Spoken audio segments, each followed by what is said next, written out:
네, 앞서 보신 여론조사의 결과 상세한 내용을 이 정치 맥에서 보도국 양창희 기자와 함께 조금 더 분석해 보겠습니다.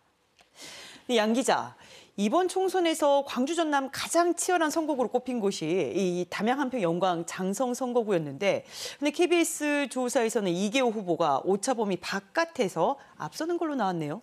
네, 말씀하신 대로 그동안 여론조사 결과가 박빙이었습니다. 네. 결과 하나를 소개를 해드리면요. 지난달 15일부터 16일까지 남도일보, 광주메일, 광남일보, 전남메일, 뉴스원 의뢰로 RN서치가 조사한 결과 민주당 이계호 후보가 42.9%, 무소속 이석형 후보가 41.9%로 초접전 상황이었는데 네. 이번 KBS 광주조사는 15%포인트 차이가 나서 결과가 상당히 달랐습니다.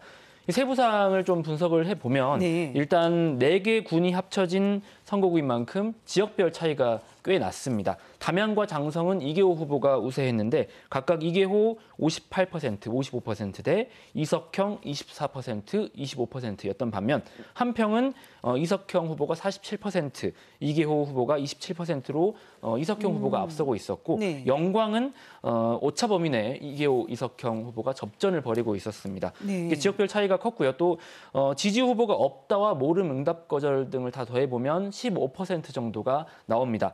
16% 정도가 나옵니다. 네. 그러니까 두 후보의 15%포인트 차이가 좀 크다고 볼 수도 있겠지만 지역별 표심이 말씀드린 대로 다른 데다 부동층을 감안하면 결과가 불투명하다고도 할 수 있겠습니다. 이 관련 여론조사는 중앙선거 여론조사심의위원회 홈페이지에서 확인할 수 있습니다. 그러니까 개표 날까지는 상황을 좀 예의주시해야겠다라는 상황인데, 그러면 다음으로 이제 전남 동부권으로 가볼까요? 순천, 광양, 곡성, 구례, 을에 출마하는 국민의힘 이정현 후보의 지지율도 참 궁금했었습니다. 20%를 넘기기는 했는데 민주당 권양현 후보와 격차가 커요. 네, 역시 세부 자료를 좀 살펴보면요. 네. 이정현 후보가 고향이죠. 곡성에서 28%의 지지, 그러니까 21% 평균 지지율보다는 높았고 또 60대, 농어민 이런 계층에서 30%의 지지율을 기록했습니다. 국민의힘의 순천, 광양, 곡성, 구례, 을 지역구 지지율이 9%입니다. 그거를 생각을 하면 선전한 결과라고도 볼 수 있는데 네. 권양엽 민주당 후보와는 지지율이 2배 이상 차이가 나기 때문에 불리한 것은 사실입니다. 네. 그럼 바로 옆 지역구죠. 순천, 광양, 곡성, 구례, 갑으로 가보죠. 이 민주당 공천을 받은 김문수 후보가 우세를 점하는 걸로 나타났는데, 그런데 여기서는 2위 후보가 좀 특이합니다. 신성식 후보가 아니라 진보당 이성수 후보로 나왔네요. 네, 신성식 후보가 검사장 출신이면서 민주당 소속으로 출마를 선언했을 당시까지만 해도 여론조사에서 선두권을 달리기도 했습니다. 그랬죠. 그런데 민주당 공천 배제에 반발해서 탈당 후에 출마를 선언한 뒤로부터는 지지율이 그만큼 안 나고 있는데 네. 오히려 순천에서 활동하며 도지사 선거 등에 나서기도 했던 진보당 이성수 후보의 지지율이 오르는 것으로 나타났습니다.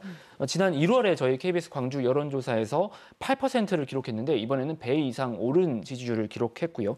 특히 40대에서 26%의 지지를 받았는데 실제 선거 득표율도 좀 관심이 모이고 있습니다. 한편 이낙연 새로운미래 대표가 출마한 광주 광산을, 여기는 민영배 의원과 격차가 크게 나왔네요. 관심이 크다 보니까 네. 이낙연 대표의 출마 선언 후에 이 광산을 지역구에서 여론조사가 여러 차례 벌어졌는데 결과가 사실 비슷하게 나오고 있습니다. 이번 KBS 광주 여론조사도 마찬가지로 이낙연 대표가 밀리는 결과가 나왔는데 네. 앞서 보도를 해드렸던 것처럼 연령별로 지지율 차이가 조금씩 나긴 하지만 아직 반전의 계기는 마련되지 않고 있는 상황으로 해석이 되고 있습니다. 이 전반적으로 민주당 후보들의 지지세가 강하게 나와 있습니다. 그 이유 어떻게 분석하고 계십니까? 총선이 가까워질수록 정권 심판론이 작동하면서 지지층, 광주 전남 지역은 당연히 이제 민주당일 텐데요. 네. 지지층이 결집하는 양상이 나타나는 것으로 해석이 되고 있고요. 그런 만큼 좀 눈여겨봐야 될 대목이 이번 여론조사에서 투표 의향을 물었는데 네. 투표하겠다는 응답이 매우 높았습니다. 확실히 투표하겠다는 응답자가 선거구별로 조금씩 다르지만 79%에서 85%, 그리고 가능한 투표하겠다라고 답한 응답자까지 포함하면 이게 투표 의향이 90%를 넘겨서 95%까지 가는 곳도 네. 있었다는 점, 이 점도 좀 참고해 볼 만합니다. 지금 말씀대로라면 민주당 지지세 굉장히 높습니다. 그럼에도 불구하고 비례정당은 더불어민주연합이 아니라 조국혁신당에 표를 주겠다라는 여론이 많다는 사실도 다시 한번 확인됐습니다.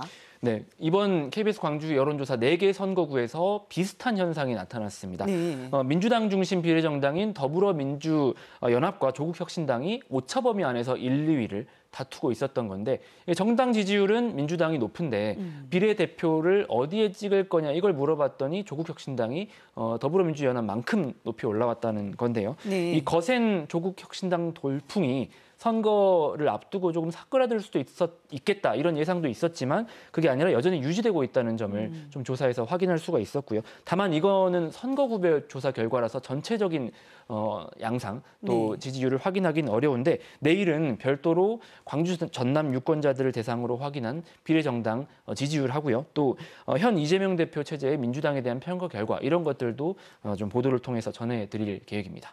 네, 알겠습니다. 오늘 말씀은 여기까지 듣겠습니다. 양 기자 수고 많으셨습니다. 고맙습니다.